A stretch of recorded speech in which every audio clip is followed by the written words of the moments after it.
You guys knew this was coming. The worst movies of 2017. And now let me start with a disclaimer that all these movies, I respect the people who worked on them, and some people might have poured their entire life into these movies. But that does not help that these movies are pretty bad. And let me start off by mentioning, to me at least, the biggest disappointment of the year is The Mummy. If you guys know anything about me, you guys know I'm a huge fan of the Universal classic Universal monsters.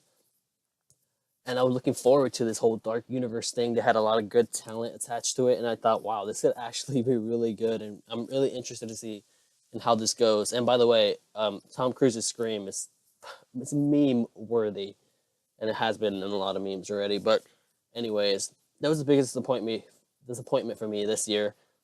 So in a way, it kind of counts as a honorable mention or dishonorable mention. But let's get into the dishonorable mentions. We have a lot, and I didn't.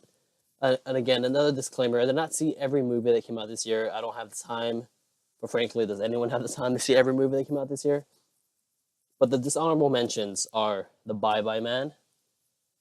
Was yeah, that's pretty much all. Leatherface. I've already given my stance on whole the prequels to horror monsters and how much I hate them. Snowman and Kidnap. I swear Halle Berry has been in a movie. It's very similar to Kidnap, but it's labeled something else. I'm pretty sure she has been. Let's start off with number 10, Geostorm. This movie was, it looked to be fun in the trailers. I was like, wow, this could be like Independence Day slash, Twister. It could be a lot of fun. But when you watch the movie, it's just so inconsistent with the tones. At some moments, it tries to be really serious, and the other moments, it tries to be too goofball and too funny, and it is constantly fighting with each other over its tone. And this movie just turned out not to be fun. I was really bored in this movie. Number 9, Flatliners. First of all, why do we even need this? Why? I don't get why we needed a reboot, a sequel, whatever this was. We did not need this movie. It was so boring. And then, this is such an interesting concept, the concept of the movie, and yet this movie still failed to make it interesting. And this movie, honestly, was a flatliner. Number 8, 50 Shades Darker. I think the only reason this movie is not any higher on the list is just because I remember I watched this movie. My friend had it. For some reason, he had it on DVD or Blu-ray. I forgot what it was. And we were at his house. We were having fun, doing things that people do, doing things that people do when they're having fun. Maybe not illegal stuff. And then when we saw this movie, we weren't really watching it. It was just there. I don't remember much of this movie, but I'm pretty sure it was really bad. I remember catching a couple scenes, and I just wanted to gouge my eyes out. So yeah, pretty bad. I'm not actually paid to go see this because I work hard for my money, and I don't want to put myself through that kind of torture. 7, Daddy's Home 2. Now, the first one I fell asleep in. I cannot finish the first movie. It was so boring, and the slapstick comedy got really old. And the thing is, this movie could be so funny because, again, like the premise isn't too bad, but it's just the fact that a couple things are holding it back. The whole PG-13 rating is holding it back. The fact that they ran out of jokes in the movie, that they had to resort to this slapstick comedy that's not funny anymore. And I didn't need a sequel to this. I hope we don't get a third one. And yeah, let's move on. Number 6, The House. Speak about a movie with some pretty good talent that flew under the radar for good reason. You're gonna probably ask, The House, what movie is that? And that's pretty much why it's on this list. What is this movie? I saw that movie, I fell asleep. Another movie I just dozed off on. And if you haven't seen The House, then don't watch it. Just don't. It's not one of those movies where it's really good. It's really bad that's good. It's just bad and boring. It's just like, wow, this actually got made. Number 5, Last Face. Another movie people are gonna be like, what is this movie? I've not heard of this.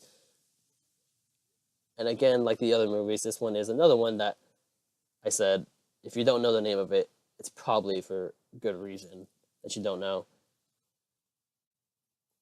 I'm not even.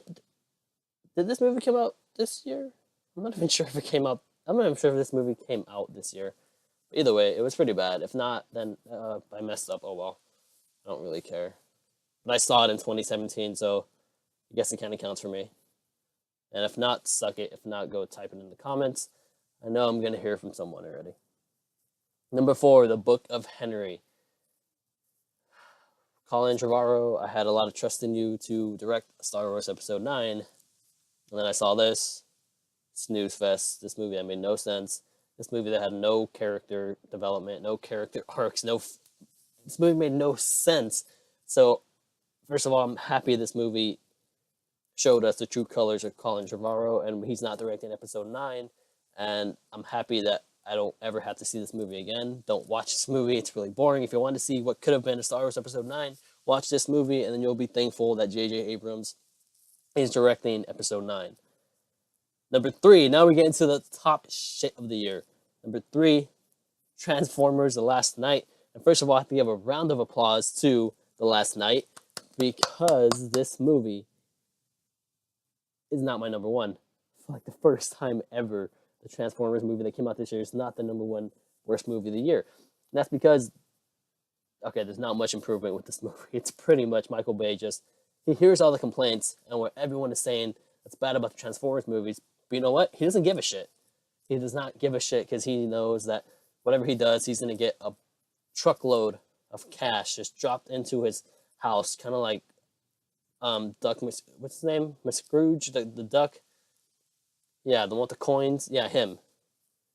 So, I mean, the only thing that saved this movie is that the action scenes were somewhat actually pretty good directing. They actually had pretty good directing.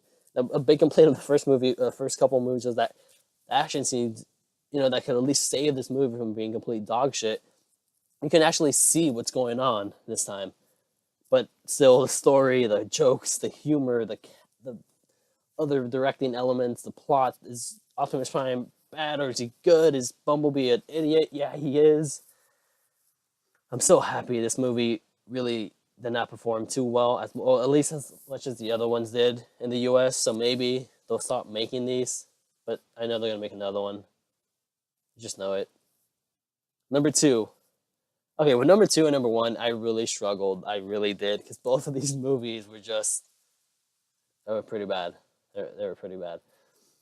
So number 2, it's going to be Chips. No, not those kind of chips, this kind of chips. I would prefer the other kind of chips, because those would have probably made a better movie than this one. Dax Shepard and Michael Pena they were so miscasted in their roles, really. I think they should have switched characters. I think that would have probably helped the movie a bit.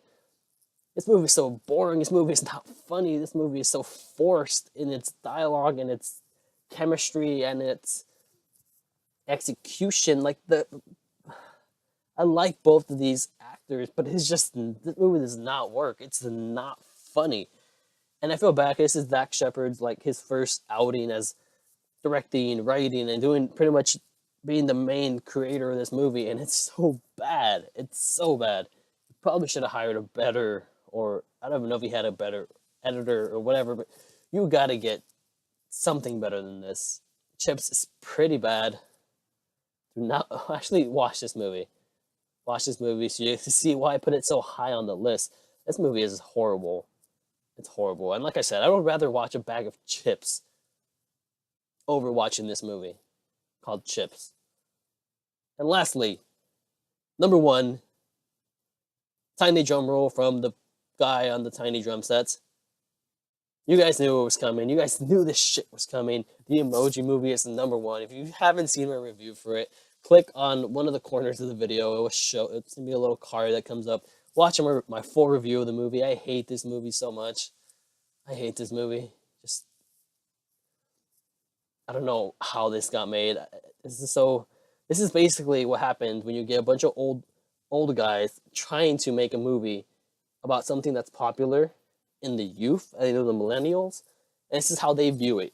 This is how they view us. And oh, let's just sell stuff. Let's sell this Facebook thing.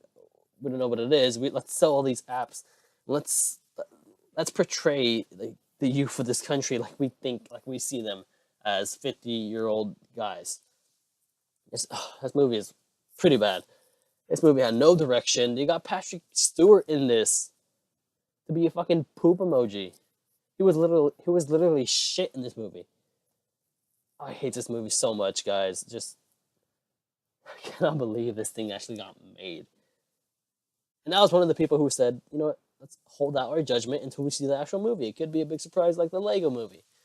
Then I was the one fucking eating my words as I was sitting through this. Wow, I actually saw this movie. I saw this movie. Okay. Anyways, guys, first of all, thank you guys for watching. And let me ask you guys, what are some of the worst movies of this year for you guys? And if they're not in this year, but you saw them in this year, go ahead and feel free to comment on those movies because honestly, we all make mistakes. I made a mistake. I included a movie that didn't come out this year, but I saw it this year. So, you know what? Fuck you, continuity. I'll pick the movies I want to pick. But anyways, guys, thank you guys for watching as always. Tell me, guys, have you seen the Emoji movie yet? If not, make sure you wrap it up. Send it to the person that you just completely hate in this world. Make them watch this and just make them feel the pain. This is literally watching pain. If you watch an Emoji movie, you're watching pain. And you'll probably lose a couple IQ points in this movie. Just saying. But as always, guys, thank you guys for watching. If you haven't seen my best of the year yet, make sure you click up there, one of the corners again. I don't know where it shows it for you guys. Make sure you guys click up there, watch the best movies of my personal best movies of the year. And as always, guys, thank you guys for watching. And as always, may the force be with you.